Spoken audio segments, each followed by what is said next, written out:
오늘 하나님께서 우리에게 주신 말씀은 마태복음 1장 1절부터 17절까지의 말씀입니다. 오늘 말씀은 족보이기 때문에 여러분들이 읽으시기가 조금 어려우실 수 있습니다. 그래서 배려하는 마음으로 오늘은 한 절씩 교독하도록 하겠습니다.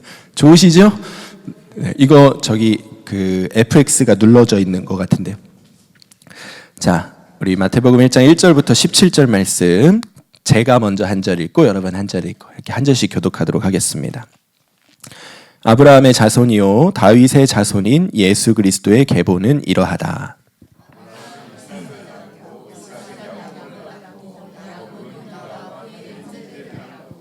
유다는 다말에게서 베레스와 세라를 낳고 베레스는 헤스론을 낳고 헤스론은 람을 낳고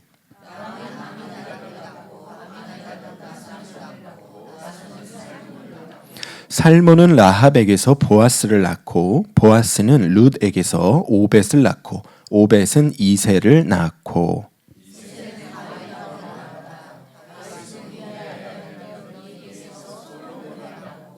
솔로몬은 르호보암을 낳고 르호보암은 아비야를 낳고 아비야는 아삽을 낳고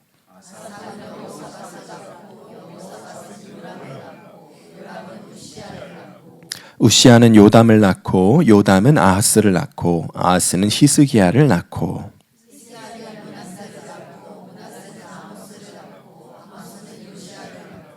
예루살렘 주민이 바빌론으로 끌려갈 무렵에 요시아는 여고냐와 그의 형제들을 낳았다.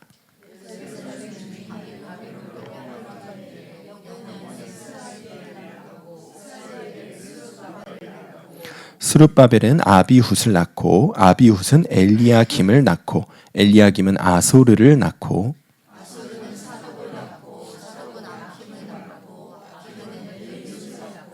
엘리웃은 엘르아살을 낳고 엘르아살은 mat단을 낳고 mat단은 야곱을 낳고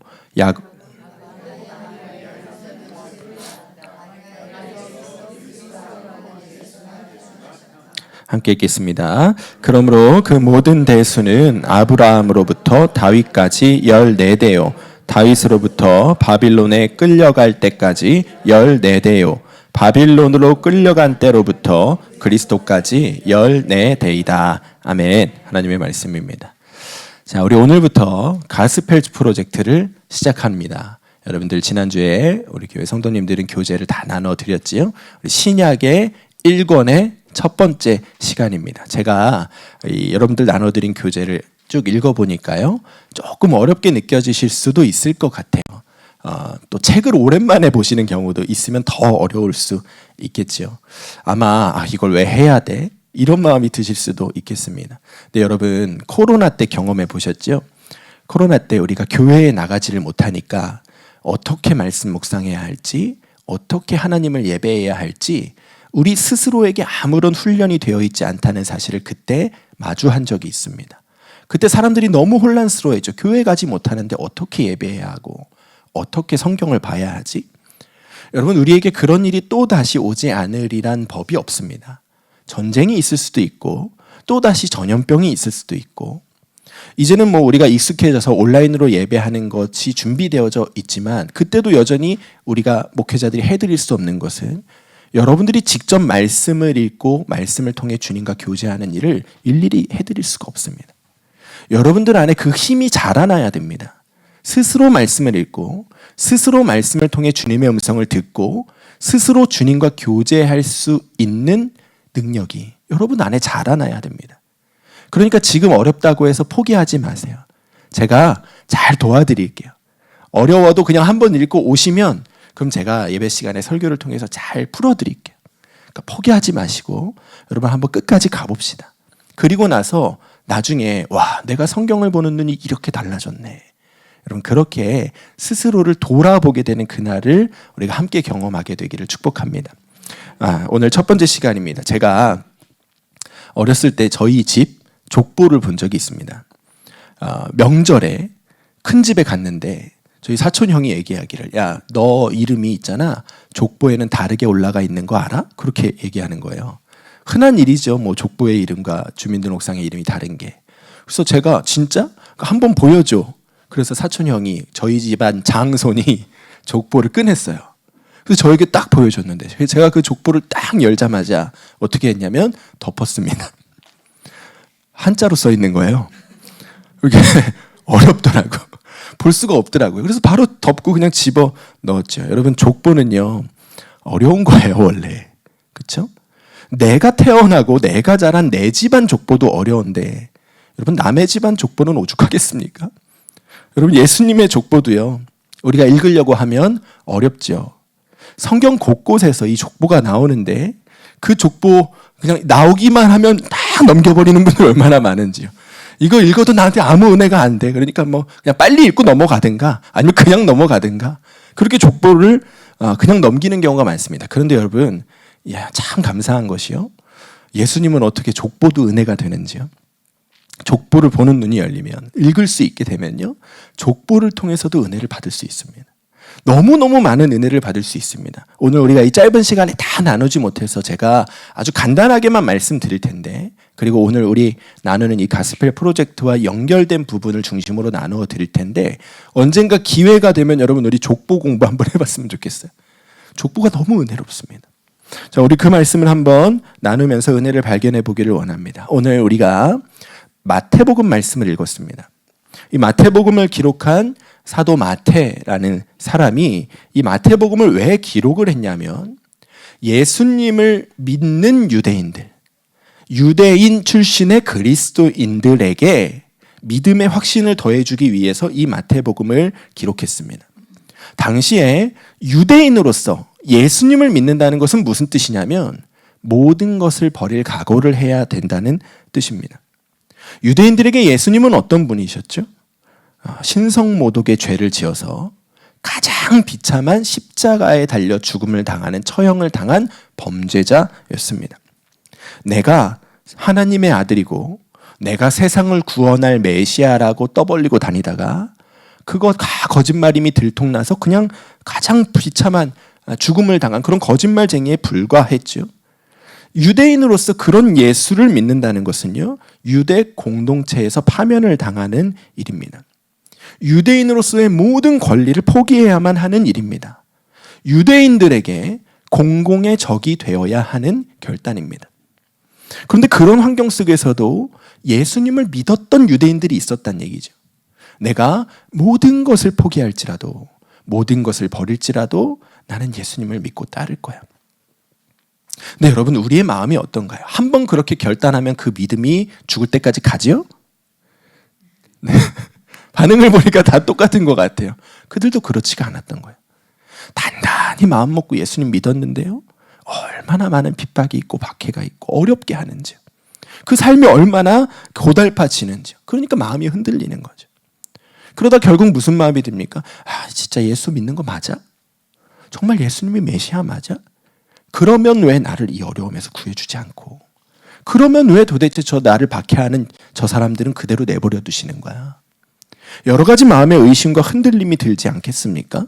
그때에 그런 마음 갖고 있는 유대인 출신의 그리스도인들에게 사도 마태가 맞아, 예수님이 메시아가 분명해. 예수님이 우리 유대교에서 믿었던 그 하나님께서 태초부터, 그리고 아브라함을 통해 다윗을 통해 약속해 주신 그분이 확실해. 너희들이 족보를 통해서 그것을 확인할 수 있고 그것을 확인해야만 해. 그리고 흔들리지 않는 믿음 위에 계속 있어야 해. 마태는 그 이야기를 하기 위해서 이 마태복음을 썼고 그 마태복음을 족보로 시작하고 있는 것입니다. 예수님이 하나님께서 태초부터 약속하셨던 그 메시아임을 가장 분명하게 확인할 수 있는 것이 무엇이냐? 오늘 우리가 읽은 이 족보입니다. 이 족보를 보면 그것을 확인할 수 있어요. 여러분, 우리랑 좀 개념이 다릅니다. 유대인들은요 기본적으로 모세오경을 아주 어렸을 때부터 철저하게 교육을 받고 자랍니다. 유대인들에게는요 모세오경, 그러니까 창세기부터 신명기까지 이 말씀을 하루에 읽어야 하는 분량이 매일 정해져 있습니다. 그러니까 그것을 매일매일 꾸준히 읽어서 반복해서 읽습니다. 평생이요. 그러니까 우리가 이 족보를 읽을 때 느낌과 유대인들이 이 족보를 읽을 때 느낌은 완전히 다른 거예요. 여러분, 유대인들에게 너 이순신 알아? 하면 유대인들이 그게 누구야? 하겠죠? 우리 비슷한 느낌이잖아요. 여기 막 살몬이 누구야? 모르잖아요. 유대인들의 느낌은 다른 거라고요. 우리에게 이순신 누구야 하면 이순신 그런 분이지 알듯이, 박정희 대통령은 누구야 하면 그 사람이 했던 일들을 우리가 다 알듯이, 유대인들도요 이 족보에 기록된 사람들 이름 하나 딱 들으면요 이 사람은 그런 사람이었지 안다고요. 그리고 그 사람에게 있었던 이야기, 그 사람에게 하나님께서 하셨던 약속의 말씀들 유대인들은 다 떠올릴 수 있습니다. 그런 느낌을 가지고 이 족보를 보아야 되는 거예요. 그러니까 마태가 노렸던 것은 무엇이냐면 이 족보를 읽을 때 처음에 어떻게 시작하죠? 아브라함과 다윗의 자손 이렇게 시작하잖아요. 이미 아브라함 딱 이름을 읽을 때부터 아브라함을 통하여 약속하셨던 말씀들이 사람들에게 떠올려지고 그 약속이 누구로 연결되냐면 예수님께로 연결된다는 게 연결되어지도록 마태는 족보로 이 글을 시작하고 있는 거예요. 그들에게 약속하셨던 하나님의 말씀 너희들 기억하고 흔들리지 말라는 것이죠. 자, 그러면서 마태가 오늘 예수님의 족보에 들어가 있는 사람들 중에서 아주 특별하게 두 사람을 일부러 강조하고 있는 것을 볼 수 있습니다. 두 사람을 일부러 강조합니다. 1절 말씀 함께 읽어볼까요? 시작. 아브라함의 자손이요 다윗의 자손인 예수 그리스도의 계보는 이러하다. 자, 예수님의 계보가 14대 14대 14대 이렇게 써놓고 지금 두 사람만 강조하고 있습니다. 아브라함과 다윗만 강조하고 있죠. 왜냐하면 하나님께서 오실 메시아에 대한 약속의 말씀을 가장 강력하게 주셨던 두 사람이 아브라함과 다윗이기 때문이에요. 그래서 아브라함과 다윗을 일부러 강조하고 있는 것이죠. 그러면 하나님께서 이 아브라함과 다윗에게 어떤 약속의 말씀을 주셨는지를 우리가 알아야 됩니다. 여러분 기억하셔야 됩니다. 오늘 조금 어렵더라도 기억하시기 축복합니다. 네. 금방 끝낼게요. 자, 우리 창세기 12장 말씀을 보면요. 하나님께서 아브라함을 특별한 약속의 자리로 부르세요. 어떻게 부르시냐? 창세기 12장 2절 3절 읽겠습니다. 시작. 내가 너로 큰 민족이 되게 하고 너에게 복을 주어서 내가 크게 이름을 떨치게 하겠다. 너는 복의 근원이 될 것이다. 너를 축복하는 사람에게는 내가 복을 베풀고 너를 저주하는 사람에게는 내가 저주를 내릴 것이다. 땅에 사는 모든 민족이 너로 말미암아 복을 받을 것이다. 아멘. 여러분 이 말씀 잘 아시죠? 너무너무 유명한 하나님께서 아브라함에게 너는 복의 근원이 될 것이고 너로 말미암아 땅의 모든 민족이 복을 받을 거야 약속해 주신 장면입니다. 근데 보통 사람들은 여기까지만 압니다. 그 다음이 중요한데 그 다음은 뭐냐? 어떻게입니다. 어떻게 아브라함을 복의 근원이 되게 하실 것이고 어떻게 세상의 모든 민족이 아브라함을 통하여 복을 받게 하실 것인지를 모르는 거예요. 그러니까 이 약속이 예수님께로 연결되지가 않는 거예요. 어떻게 하시겠다는 건지가 어디 써 있냐면 창세기 22장에 써 있어요. 우리 17절 18절 함께 읽어보겠습니다. 시작. 내가 반드시 너에게 큰 복을 주며 너의 자손이 크게 불어나서 하늘의 별처럼 바닷가의 모래처럼 많아지게 하겠다. 너의 자손은 원수의 성을 차지할 것이다. 내가 나에게 복종하였으니 세상 모든 민족이 내 자손의 덕을 입어서 복을 받게 될 것이다. 아멘. 자, 여기에 어떻게가 써 있는 거예요. 어떻게 아브라함을 복의 근원이 되게 하시고 어떻게 아브라함을 통하여 세상 모든 민족이 복을 받게 하실 건가? 그의 자손을 통해서 그렇게 하시겠다고 약속하신 거예요. 그의 자손 중에서 어떤 사람이 일어날 것인데 그 자손이 무슨 일을 할 거냐? 원수의 성을 차지할 거래요. 그리고 두 번째, 세상 모든 민족이 그 자손을 통하여 덕을 입어서 복을 받게 될 것이다. 이렇게 설명해주고 계시는 것이지요. 여러분 여기에서 아브라함의 자손 중에 누군가가 원수의 성을 차지할 것이라고 했습니다. 그래서 유대인들이 무슨 생각을 한 거냐면 오실 메시아는 이 이스라엘을 압제하고 있는 나라로부터 구원해 주실 메시아라고 생각한 거예요. 예수님 당시에 이스라엘은 로마의 식민지였죠. 그러니까 그때 사람들은 어떤 개념을 갖고 있냐면 지금 메시아가 오신다면 그 메시아는 어떤 일을 할 거냐? 로마를 무너뜨린다고 생각한 거예요. 로마의 성을 무너뜨리고 그 로마로부터 우리를 건져주실 분이 메시아다 이렇게 생각한 것이죠. 그래서 성경을 보면 사람들이 예수님께 그것을 원하잖아요. 근데 예수님은 나는 그 일을 한 게 아니라고 말씀하시지요. 여러분 여기에서 원수의 성을 차지할 것이다. 이 말에 대한 오해가 이스라엘 사람들에게 있었던 거예요. 이 말씀을 어떻게 보아야 할까요? 여러분, 우리 요즘에 창세기 말씀 보고 있잖아요. 참 신기하게 금요일과 주일 말씀이 계속 연결이 됩니다. 여러분, 금요일 말씀 꼭 들으셔야 돼요. 원수의 성을 차지할 것이라고 말씀하셨는데 그 원수가 누굽니까? 창세기 1장에서 하나님께서 인간을 창조하시고 첫 번째 명령 뭐라고 하셨죠? 1장 28절에 하나님이 그들에게 복을 베푸셨다. 하나님이 그들에게 말씀하시기를 생육하고 번성하여 땅에 충만하라. 그리고 뭐라고요? 땅을 정복하라 하셨어요. 땅을 정복하라는 건 무슨 뜻이냐면 이 땅을 이미 누군가가 차지하고 있다는 뜻이에요. 이해되십니까? 누가 차지하고 있습니까? 이 세상의 권세 잡은 자, 이 세상의 임금인 마귀가 이 땅을 차지하고 있지요. 그러므로 땅을 정복하라는 말은 무슨 뜻이냐면 그 마귀가 차지하고 있는 이 땅의 마귀의 성을 무너뜨리라는 뜻이에요. 그리고 그 자리에 하나님의 나라를 세우라는 것이지요. 그것이 하나님께서 인간에게 하셨던 명령이에요. 그런데 예수님이 그 일을 이루셨대요. 골로새서 2장 15절 말씀 우리 읽어봅시다. 시작. 통치자들과 권세들을 무력화하여 드러내어 구경거리로 삼으시고 십자가로 그들을 이기셨느니라. 아멘. 예수님이 그들을 이기셨대요. 원수의 성을 무너뜨리셨다는 거예요. 그러니까 예수님이 바로 아브라함에게 약속하셨던 그 자손임을 우리가 성경을 통해서 확인할 수 있는 것이죠.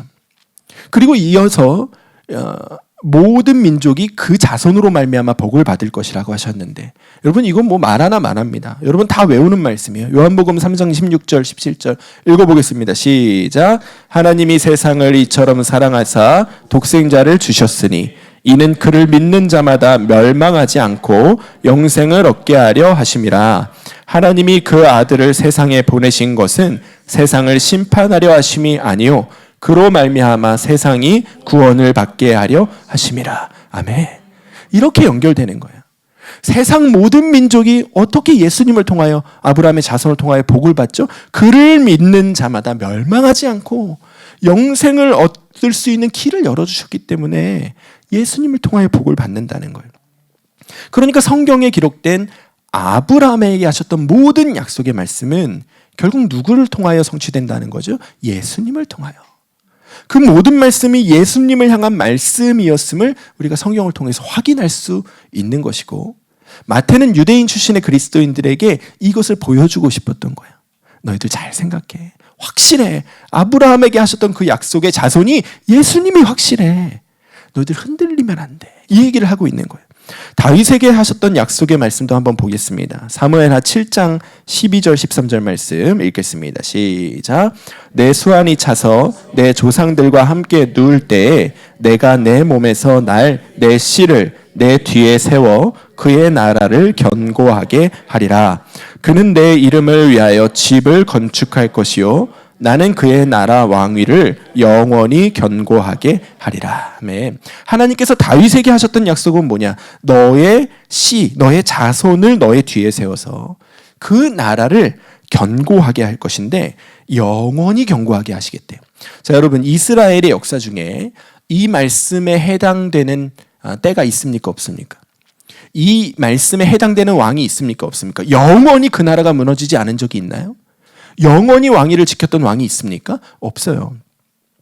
지금 마태가 이 글을 쓰고 있는 이 시점에도 이미 이스라엘은 바벨론 멸망을 경험한 지 오래되었죠.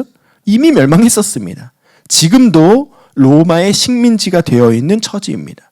그러니까 다윗에게 주셨던 이 약속의 말씀이 거짓말이 아니라면 어떻게 생각해야 되는 거예요? 지금까지의 나라가 아니라 앞으로 오게 될 나라에 대한 약속의 말씀으로 이 말씀을 받는 거예요.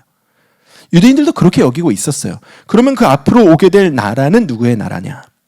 예수님께서 빌라도에게 신문을 받으실 때 빌라도가 예수님에게 이상한 질문을 합니다. 무슨 질문을 하냐면 네가 유대인의 왕이냐?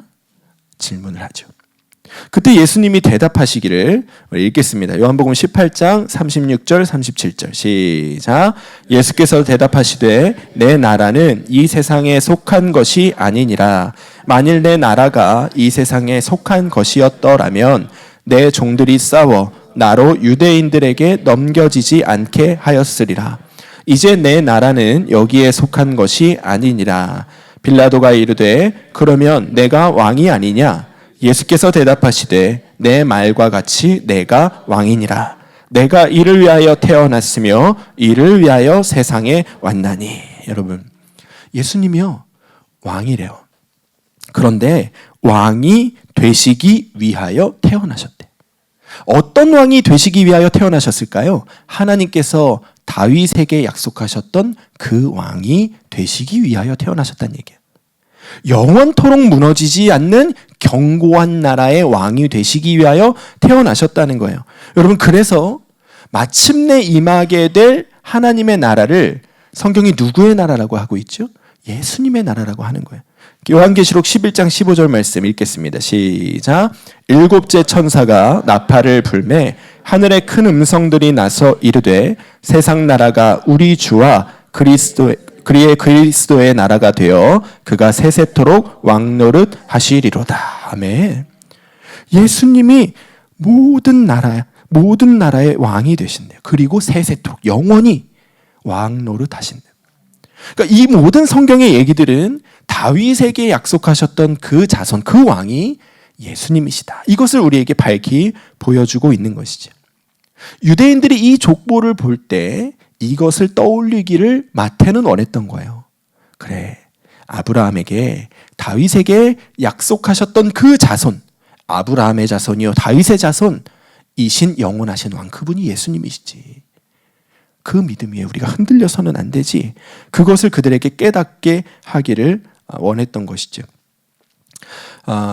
마지막 하나만 더 살펴보겠습니다. 이 족보를 마치면서 한 번 더 이제 쐐기를 박습니다. 뭐를 하냐면 16절 말씀 읽겠습니다. 시작. 야곱은 마리아의 남편 요셉을 낳았다. 마리아에게서 그리스도라고 하는 예수가 태어나셨다. 족보를 보면 다 남자가 주가 됩니다. 아브라함이 이삭을 낳고 이삭은 야곱을 낳고 이렇게 되어 있죠.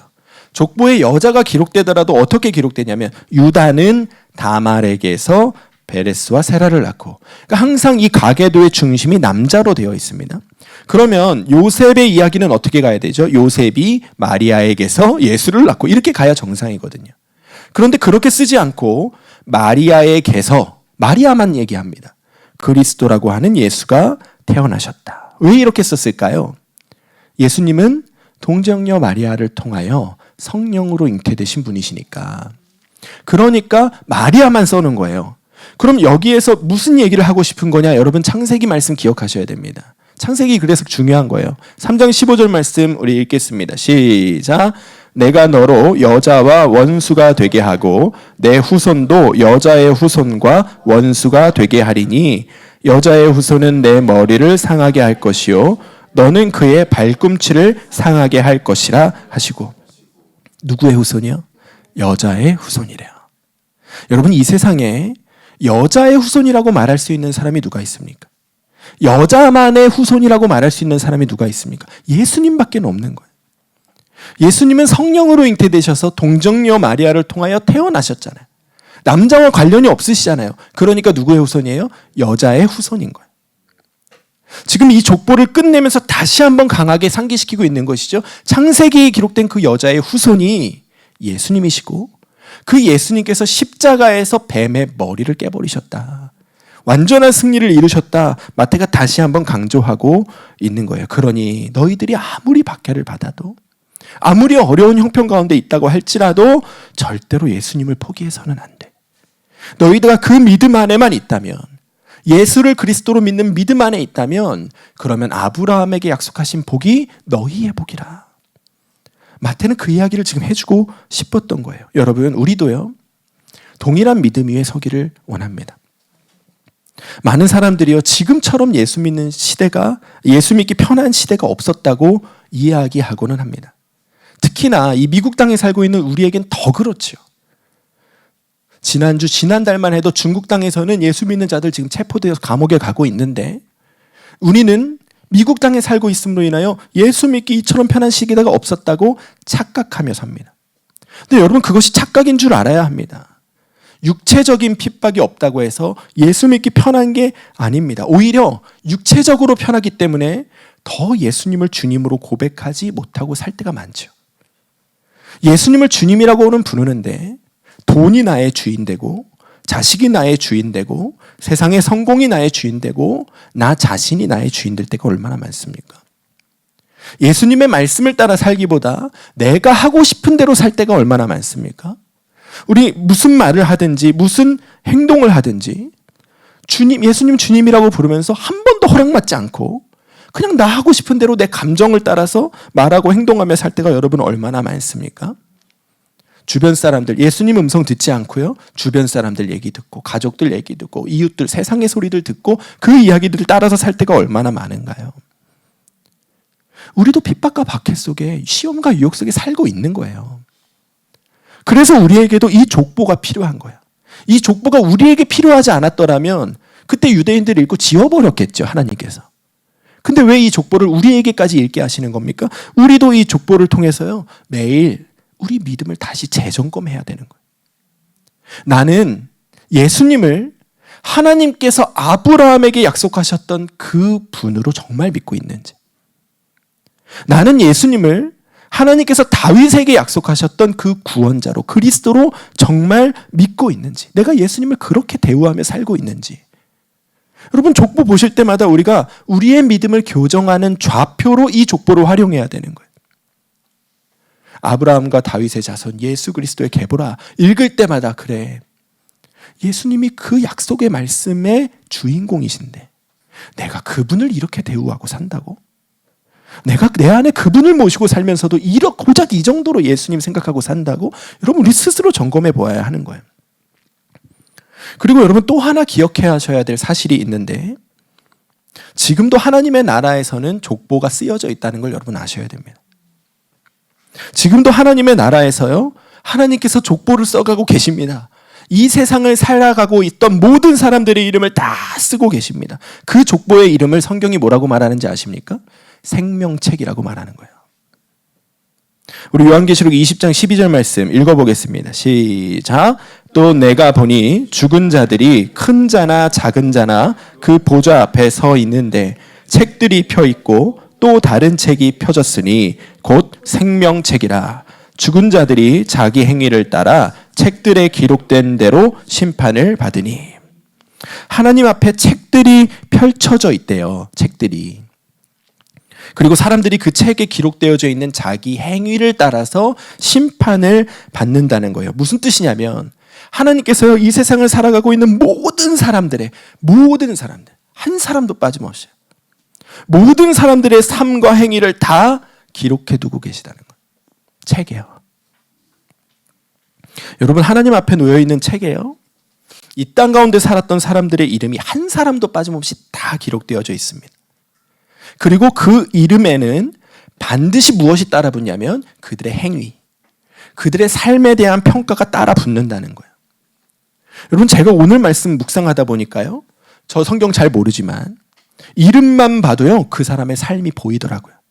여러분도 그러지 않으셨습니까? 아브라함 보면 뭐가 생각나요? 아들까지도 하나님께 드렸던 믿음이 생각나죠. 다윗을 보면 가장 하나님께서 기뻐하셨던 거, 그가 엄청난 죄를 저지르기는 했지만 그때마다 회개하고 하나님 앞에 돌아갔던 사람, 여러분 다 아시죠? 생각나시죠? 솔로몬 보면 어떤 생각이 나세요? 지혜로웠던 왕이지. 여기서 끝나면 안 돼요. 그의 말년에 수없이 많은 우상 숭배하다가 하나님이 그 때문에 나라를 쪼개놓으시잖아요. 기생 라합 여러분 아십니까?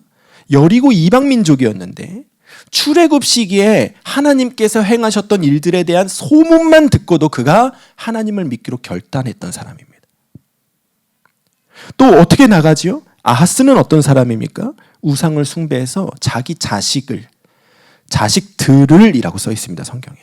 불살라서 우상에게 바쳤던 사람이 아하스예요. 므낫세요, 이스라엘 역사상 가장 악한 왕입니다. 여러분, 이름만 봐도요, 그 사람의 삶이 보이는 거예요. 하나님 앞에 기록되어져 있는 생명책도 똑같다니까요. 거기에 이 세상에 살던 모든 사람들의 이름이 거기 적혀 있는데, 여러분, 제가 이 정도로 이름만 보고 그 사람의 삶을 안다면 하나님은 얼마나 속속들이 아시겠어요. 그 이름을 읽으실 때 하나님께서 이 아이는 이런 아이였지, 얼마나 정확하게 그것을 꿰뚫어 보시겠습니까? 여러분들이 오늘 하나님 앞에 선다면 하나님께서 그 앞에 있는 책을 열어 여러분들의 이름을 보실 텐데 그때 하나님께서는 여러분들의 삶을 뭐라고 평가하실 것 같으십니까? 말라기 말씀에 이런 말씀이 있습니다. 우리 함께 읽어보겠습니다. 시작. 그때 주님께서는 주님을 경외한 사람들이 서로 주고받는 말을 똑똑히 들으셨다. 그 가운데서도 주님을 경외하며 주님의 이름을 존중하는 사람들을 당신 앞에 있는 비망록에 기록하셨다. 이게 지금 하나님이 하시고 있는 일이라는 거예요. 하나님께서요, 지금 우리가 주고받는 말까지도 똑똑히 듣고 계시다는 거예요. 똑똑히, 여러분 성경이 똑똑히 듣고 있다고 이렇게 강조하는 이유가 무엇이겠습니까? 우리의 말 한마디도 하나님 앞에서 하지 않으면요, 그날에 후회한다는 거예요, 여러분. 하나님께서 그것을 다 기록하고 계세요. 오늘 하나님께서 그 비방록을 열어서 우리의 이름을 보신다면 하나님이 야, 이 아이는 참 나를 경외하며 내 이름을 존중하던 아이였지. 여러분 그렇게 말씀하실 것 같으신가요? 만약에 우리가 그렇지 못하다 느낀다면, 스스로 그렇게 깨닫는다면요, 여러분 우리 오늘 족보를 봅시다. 다시 한번 믿음을 되새기는 거예요. 하나님이 그 약속의 아들이시다. 예수님이요. 예수님이 아브라함에게, 다윗에게 약속하셨던 그 메시아이심을 우리가 다시 한번 분명히 하는 거예요. 그리고 정말 내가 그분을 그리스도로 믿는 믿음 안에서 살겠습니다. 우리의 믿음을 다시 한번 교정해야 하는 것이죠. 여러분 우리가 오늘 결정하기 원합니다. 우리가 하나님 앞에 서는 그날에요, 하나님께서 그 앞에 있는 생명책을 열고 비망록을 열어 여러분들의 이름을 찾아보실 텐데, 나는 그날 하나님께서 나를 이런 사람이었다고 평가해 주셨으면 좋겠어. 이 아이는 기도의 사람이었지. 이 아이는 어떻게든 내 말씀대로 살려고 애쓰던 사람이었지. 이 아이는 어떻게든 그저 내 앞에서 몸부림치며 믿음 지키려고 수고하며 살았지. 여러분들을 향한 평가가 무엇이 되기를 원하시는지 여러분 오늘 결정하시는 거예요. 그리고 그렇게 살기 위해서 내가 오늘 무엇을 해야 할지를 결정하시는 거예요. 매일매일 그것을 따라 살다가 하나님 앞에 서면, 그래 내가 너 그렇게 살았던 거 안다. 내가 너의 그 수고를 안다. 하나님 우리에게 말씀하시지 않겠습니까? 여러분 우리 그런 사람들 되기를 축복합니다. 그런 삶을 살기를 축복합니다. 하나님 앞에 서실 때 하나님, 저 하나님께 이런 사람이었다는 소리 듣고 싶어요. 오늘 결정하십시오. 그리고 그 말씀 듣기 위하여 하루하루 날마다 주님 앞에서 그 삶을 향하여 걸어가시는 저와 여러분 되시기를 주님의 이름으로 간절히 축원합니다. 우리 이 시간 함께 기도하겠습니다. 주님, 이제는 정말 예수님께서 나의 주님이 되셨음을 정말 믿고 살기 원합니다. 하나님 나라에 기록되어져 있는 그 생명책에 나도 하나님을 경외하며 그 이름을 존중하는 자로 기록되고 싶습니다. 주님 그런 삶을 살게 하여 주시옵소서. 매일 주 안에서 말하고 행동하며 주님을 기쁘시게 하는 자로 살다가 하나님 앞에 서는 우리 모든 자들 되게 하여 주시옵소서. 우리 주의 이름 부르고 함께 기도하시겠습니다. 주여, 주여 아버지 하나님, 오늘 우리가 주님 앞에 섰습니다. 말씀 앞에 섰습니다. 예수님의 족보를 통하여 예수 그리스도를 내가 어떻게 대하며 살았었는지 우리 다시 한번 점검합니다. 주님, 예수님이 나에게 정말 아브라함에게 약속하셨던 그 메시아라고 믿어지고 있었는지, 예수님이 나에게 온 세상을 구원하고 다스리실 왕으로 내가 정말 믿고 살았었는지요. 아버지 하나님, 오늘 우리의 믿음을 점검합니다. 우리가 이 족보 앞에서 우리의 믿음을 다시 한번 교정합니다. 주님, 예수님이 온 세상의 구주이시고 만왕의 왕이심을 우리가 정말 믿음으로 고백하며 살게 하여 주시옵소서. 그 예수님 내 안에 모시고 살고 있음을 잊지 않고 살게 하여 주시옵소서. 하나님께서, 우리 주 예수 그리스도께서 나와 함께 계시며 우리의 삶의 모든 것을 바라보고 계심을, 우리의 말 한마디까지도 똑똑히 바라보고 계심을 우리가 기억하고 사는 자들 되게 하여 주셔서 정말 하나님 앞에 설 때 이 아이는 나를 경외하고 내 이름을 존중하는 자였다, 하나님께로부터 때부터 그 평가를 받는 우리 모든 성도들 되게 하여 주시옵소서. 수십 년 예수 믿고 살고 수십 년 교회 다니며 살면서도 우리가 하나님 앞에 섰을 때 나는 너를 모른다, 너는 나를 경외하지 않았고 너는 나를 존중하지 않았다, 너는 나를 두려워하는 마음이 없이 살았다. 하나님께 그런 평가받는 자가 없게 하여 주시옵소서. 오늘 우리 마음 가운데 정말 주님께 그런 마음, 그런 말씀 들을 만한 죄가 있다면 주님 오늘 돌이켜 회개하기 원합니다. 우리를 불쌍히 여겨 주셔서 우리를 깨끗게 하여 주시고 우리가 온전한 믿음으로 주님 앞에서 하나님을 기쁘시게 하는 믿음으로 사는 성도들로 다시 한번 새롭게 세워지는 오늘이 되게 하여 주시옵소서. 오 주님, 우리의 힘으로 할 수 없습니다. 우리의 힘으로 노력한다고 해서 되는 거 아닙니다. 하나님, 나도 깨끗하게 살고 싶은데, 나도 죄짓지 않고 살고 싶은데, 나도 정말 내 삶 가운데 예수님 나의 주님 되심을 고백하며 살고 싶은데 우리의 죄된 본성이 너무나 약하고 악하여서 아버지 앞에 그렇게 살아가지 못할 때가 너무나 많습니다. 주님, 우리를 사로잡아 주셔서 내 안에 계신 예수 그리스도를 바라보는 눈을 더욱더 열어주셔서 정말 예수님 나의 주님 되심을 고백하는 삶을 향하여 나아갈 수 있도록 아버지 이끌어 주시옵소서. 아버지 하나님, 우리를 불쌍히 여겨 주시옵소서. 지금 우리의 모습으로 하나님 앞에 섰을 때 네가 나를 경외하였고 네가 나의 이름을 존중하는 자였다. 주님, 솔직히 들을 자신이 없습니다. 오늘 우리를 불쌍히 여겨주셔서 우리의 삶에 새로운 은혜의 지경을 열어주시옵소서. 함께 계시는 주님을 바라보는 눈을 열어주시고 예수님이 나와 함께 계심을 정말 믿는 믿음을 더하여 주시옵소서. 그 믿음으로 정말 예수님 앞에서 말하며 살고 예수님 앞에서 행동하며 사는 우리 모든 성도들 되어 하나님 아버지 앞에 설 때에 내가 너를 안다, 너의 믿음을 안다 말씀하시는 주의 음성을 듣는 우리 모두가 될 수 있도록 주님 우리를 이끌어 주시옵소서.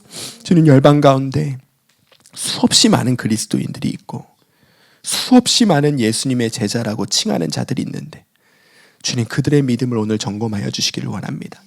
스스로 깨닫게 하여 주시고 스스로 돌이키게 하여 주시고 그리하여 온 열방 가운데 있는 교회들과 성도들이 다 함께 온전한 믿음 위에 서며 정말 예수님이 주인 되심을 삶을 살아가는 은혜의 부흥이 열방의 교회들 가운데 임하게 하여 주시옵소서. 저 중국 땅에 목회자들과 성도들을 향한 박해가 계속 이어지고 있습니다. 주님, 갇힌 자들 속히 석방되게 하여 주시고 중국 정부가 그 잘못된 길에서 돌이켜 하나님을 경외하는 나라로 변화되어지는 날이 속히 오게 하여 주시옵소서. 주님, 이 미국 땅에 여러 곳에서 시위들이 일어나고 또 유혈 사태들이 일어나고 있습니다. 주님, 각 시위의 현장 가운데 주님 함께 계시니 모든 시위들이 평화롭게 이루어지게 하여 주시고 폭력적인 일들이 일어나지 않도록 지켜주시고 또 그 일에 개입하여 사람들을 충동하고 있는 모든 범죄단체들은 깨끗이 사라지는 은혜의 때가 오게 하여 주시옵소서. 바라기는 이 나라 미국의 지도자들이 정말 하나님을 경외하는 자들 되게 하여 주시기를 원합니다. 하나님을 두려워하는 자들 되게 하여 주시고 하나님의 진리의 말씀을 바로 깨달아 알아 실행하는 자들 되게 하여 주시고 그리하여 그들이 이 나라 미국을 다시 한번 하나님의 손에 붙잡힌 나라로 새롭게 세워가는 일에 쓰임받는 그런 지도자들 되게 하여 주시옵소서. 주님, 오늘 우리 필라델피아 선한목자교회 교회 학교가 시작되었습니다. 우리 아이들 정말 말씀으로 잘 양육할 수 있도록 우리에게 지혜와 능력을 주시고 우리 아이들이 정말 믿음 안에서 자라날 수 있도록 우리 아이들을 축복하여 주시고 이 교회 학교가 부흥하여 열방 가운데 새로운 하나님의 나라를 이루어갈 하나님의 자손들을 키워내는 일에 쓰임받는 교회 학교가 되게 하여 주시옵소서. 모든 일을 주의 뜻대로 이루실 주님을 신뢰하며 우리 주 예수 그리스도 이름으로 기도드리옵나이다. 아멘.